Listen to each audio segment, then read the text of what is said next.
நட்பு காதல் இரண்டுக்கும் இடையிலான புரிதலையும் மிகச்சிறப்பாக கையாண்டிருக்கிறார். நட்பு வேறு, காதல் வேறு என்றாலும் காதலுக்கு நட்பு தான் அடிப்படையானது, ஃப்ரெண்ட்ஷிப்பு தான் லவ் என்று ஒரு இடத்திலே கதாநாயகன் பேசுகிற, கதாநாயகனுடைய நண்பன் பேசுகிற ஒரு வசனம் இருக்கிறது.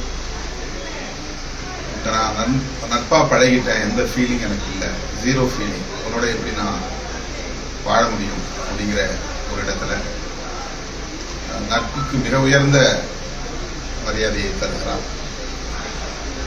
அந்த நட்பு தான் காதலுக்கு அடிப்படையாக இருக்கிறது என்பதை அடுத்தடுத்து வரக்கூடிய காட்சியை பதிவு செய்கிறார்.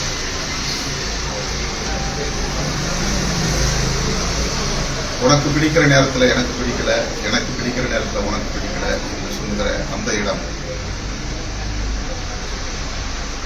இன்றைய தலைமுறையினர் நாள்தோறும் சந்திக்கிற பிரச்சனைகளாகத்தான் அல்லது எதிர்கொள்கிற பிரச்சனைகளாகத்தான் நம்மால் பார்க்க முடிகிறது. ஸ்கூல்ல ஒருத்தி, காலேஜில் ஒருத்தி என்று சொல்லிக் கொண்டே போற உனக்கு காதல்ல ஃபெயிலியர் அப்படிங்கிறது ஒரு பெரிய விஷயமே இல்லை. இப்படிப்பட்ட இந்த வசனங்கள் எல்லாம் நிறைய விஷயங்களை உடைக்கிறது. மனம் திறந்து பேசக்கூடிய, நட்பை காதலை தெளிவுபடுத்தக்கூடிய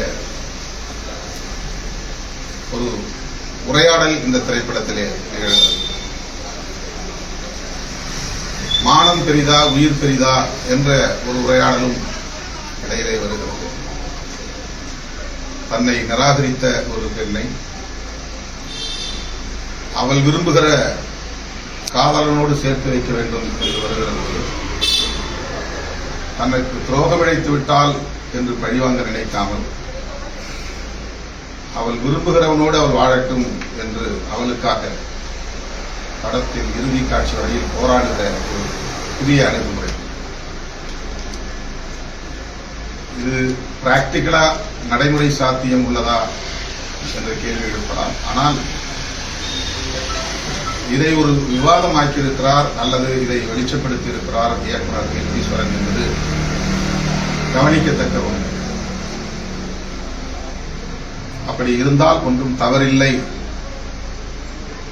என்னுடைய மானத்தை விட நாம் விரும்பும் பெண்ணின் உயிர் முக்கியமானது. குழந்தை பருவத்திலிருந்து விளையாடி பழகி அந்த நட்பை எண்ணி பார்க்கிற போது அந்த கதாநாயகியின் தகப்பன், தந்தை ஒரு பழமைவாதியாக இருக்கிறார். தன்னுடைய சொத்துக்கு ஒரு வாரிசு வேண்டும். அந்த வாரிசு தன்னுடைய உறவாக இருக்க வேண்டும், சாதியாக இருக்க வேண்டும் என்று எதிர்பார்க்கிற ஒரு தந்தை.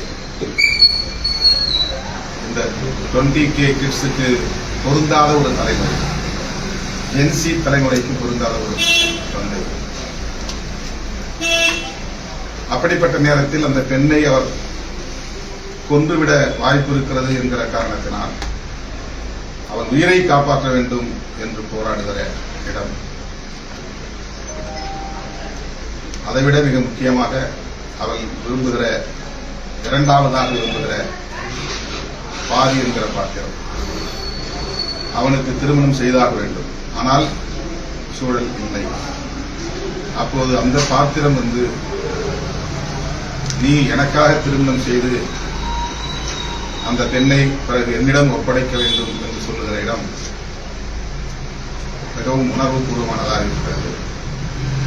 அதை ஏற்க முடியாது, அது நம்முடைய உளவியல். ஆனால் ஏற்க வேண்டும் என்பது இந்த தலைமுறையின் ஒரு பரிணாம வளர்ச்சி. அதுதான் இன்றைய உளவியலில் இருக்கிற முக்கியமான ஒரு புள்ளி. அந்த இடத்துல தன்னுடைய நட்புக்குரியவள் அல்லது தான் காதலித்தவள் இன்னொருவனோடு வாழ வேண்டும் என்று விரும்புகிற இடத்துல அவனுக்காக ஒரு ஃபேக் மேரேஜ், ஒரு போலி திருமணம், அவர்களை சேர்த்து வைக்க அவன் படுகிற பாடு, அதனால் அவன் சந்திக்கிற சவால்கள், நெருக்கடிகள், இடர்கள், எல்லாவற்றையும் படத்திலே கொண்டு வருகிற அதே வேளையில் இடையிடையே அதை நகைச்சுவை ததும்ப படைத்திருப்பது இயக்குனரின் திறமைக்கு சான்றுகளாக இருக்கிறது. அந்த பாத்திரங்களாகவே மாறி பிரதீப் ரங்கநாதன் அவர்களும் கதாநாயகி நமிதா பயிற்சி அவர்களும் இதர கலைஞர்களும் மிகச்சிறப்பாக தமது பங்களிப்பை செலுத்தியிருக்கிறார்கள். இந்த திரைப்படத்தில் இறுதி காட்சியில் சரத்குமார் அவர்கள் தந்தையாக நடிக்கிற அந்த இடத்தில் அவர் மகளை கொல்ல விரும்பாமல் பேரனை கொல்ல முயற்சிக்கிற போது ஏன் மகளை கொல்லவில்லை என்பதற்கு அவர் சொல்லுகிற காரணம், உன் மூலம் எனக்கு ஒரு வாரிசு வேண்டும், அதனால் உன்னை கொல்ல மாட்டேன். இந்த பேர பிள்ளை எவனுக்கோ பிறந்தது, அது என் சொத்துக்கு வாரிசாக இருப்பதை நான் ஏற்றுக்கொள்ள முடியாது என்று அந்த குழந்தையை கொல்ல போகிற இடத்தில் நமக்கே பதைப்பு ஏற்படுகிறது. என்ன நடக்குமோ என்கிற ஒரு பதற்றம் உருவாகிறது.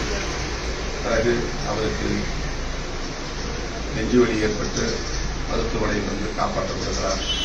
அந்த இடத்திலே கதாநாயகன் பேசுகிற வசனம், உனக்கு என்ன வயசு? 63. இது எத்தனாவது அட்டாக்? 2வது அட்டாக். இன்னும் எவ்வளவு நாள் நீ உயிரோட இருக்க போற? 7 வருஷம். ஏன் இப்படி ஆனவங்க தெரியும்? உனக்கு அசிங்கமா இருந்தா நீ போய் சார் என்று சொல்லுகிற வசனம் இந்த சாதிய சமூகத்திற்கு சவுக்கால் அடிக்கிற வசனங்களாக இருக்கின்றன. ஆணவ கொலையை நியாயப்படுத்துகிற சாதிவாத கும்பலுக்கு புத்தி புகட்டுவதாக இருக்கிறது. பயாலஜிக்கலா, லீகலா, டெக்னிக்கலா எல்லா வகையிலும் இந்த பேரப்பிள்ளை உனக்கு இந்த குழந்தைகளுடைய பேரன் என்று சொல்லுகிறார். பிறகு சரத்குமார் அவர்கள் மனம் திரும்பி அந்த தம்பதிகளை ஏற்றுக்கொள்வது, பேரனை ஏற்றுக்கொள்வது என்ற காட்சி நம் அனைவருக்கும் ஆறுதலை தருவதாக இருக்கிறது, மன நிறைவை தருவதாக இருக்கிறது. ஒரு செய்தியை எப்படி திரைமொழி மூலம் சொல்ல முடியும், அழுத்தமாக சொல்ல முடியும், இன்றைய தலைமுறை புரிந்து கொள்ளக்கூடிய வகையில் சொல்ல முடியும் என்பதை இந்த திரைப்படத்தின் மூலம் கீர்த்திவாசன் மிக அழகாக வெளிப்படுத்தியிருக்கிறார். அவருடைய எதிர்பார்ப்புகளுக்கு ஏற்ப பிரதீப் ரங்கநாதன் அவர்களின் நடிப்பும் அவருக்கு துணை நின்ற அத்தனை பேருடைய நடிப்பும் மிக சிறப்பாக அமைந்திருக்கிறது. இவர்களின் கைகளில் தான் இந்த திரையுலகம் இப்போது இருக்கிறது என்பதை எண்ணி பெருமைப்படுகிறேன். இருவருக்கும் என்னுடைய வாழ்த்துக்கள்.